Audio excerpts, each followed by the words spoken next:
Hi, Andrew from Connected Digital World here. Ubisoft will shortly be releasing the next in their Assassin's Creed game franchise, Assassin's Creed Unity, set during the French Revolution. Ubisoft invited us to Paris to take a look at the game and to interview some of their key development people.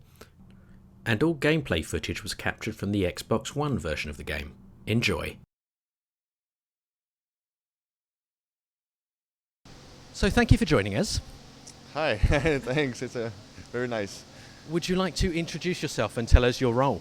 So my name is Maxime Durand. I am the in-house historian for Assassin's Creed Unity.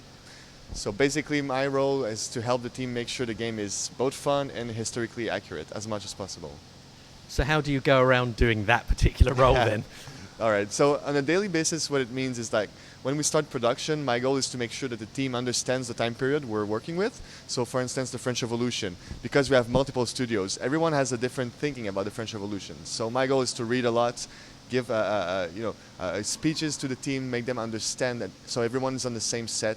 Have the team to listen to movies, watch movies, watch TV series, and just to give them a good idea and the flavor of the time period. And then the more we go into production, the more I go into details. So texture artists, level artists, mission designer, AI programmers will come and ask me for questions. For instance, what is the crowd life doing during the French Revolution? So I'll go and dig into the archives and give them examples for that. So when you play the game, you actually feel like you're in the revolutionary era of Paris. So how do you go about researching the particular time period, so for example Unity? So a bit like I would do if I was doing institutional research, I'll start with encyclopedias, generalist articles. So and then the more we go into depth, the more I'll go with archives. So I'll go, for instance, the National Library in France has a lot of digital archives. That's very useful for us. Sadly, it means I don't have to trip every time to Paris, but again, I'll be using a lot of magazines, historical magazines, specialized books. So I'll go into the university libraries that we have in Montreal, for instance. And then I'll dig all of this precise information that is more difficult for a team to find out.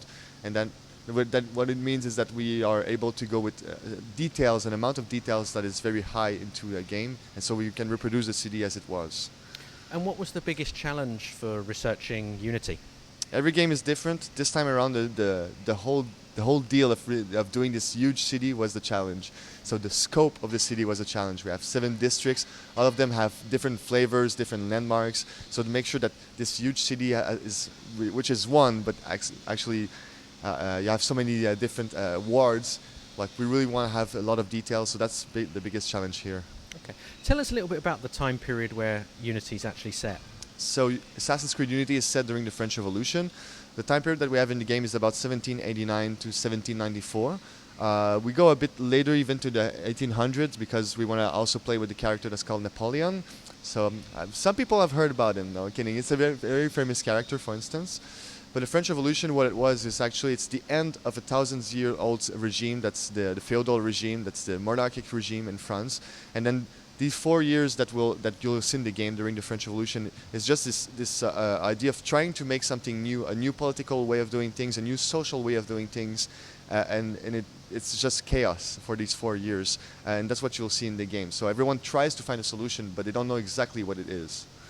Notre Dame is one of the 35 landmarks that we have in the game that are on a 1-to-1 scale. So what it means is they're in a full scale. So when you can climb them, it's a full gameplay that you have over these. So it's one of the many landmarks that have a lot of historical significance. During the French Revolution, Notre Dame was many things, but mostly it was left alone. People were very angry at the church at that time period. It was seen as a symbol of oppression. And so what you see in the game is actually that. So you see that there are cannons left inside Notre Dame. It's not exactly what we expect of a grandiose church from the inside, although it's beautiful. But what happens inside is the revolution too. And what's your favorite location in the game? Oh, that's a very tough one. I'd say probably Notre Dame is my favorite one because of how big it is, how beautiful it is. But again, I think I'm most proud of the whole scope of the city. Excellent. Thank you very much for your time today. Thanks a lot. Thanks for watching. Why not subscribe to our YouTube channel by clicking on the link on the screen now. And we have some more Xbox One Assassin's Creed Unity gameplay for you too.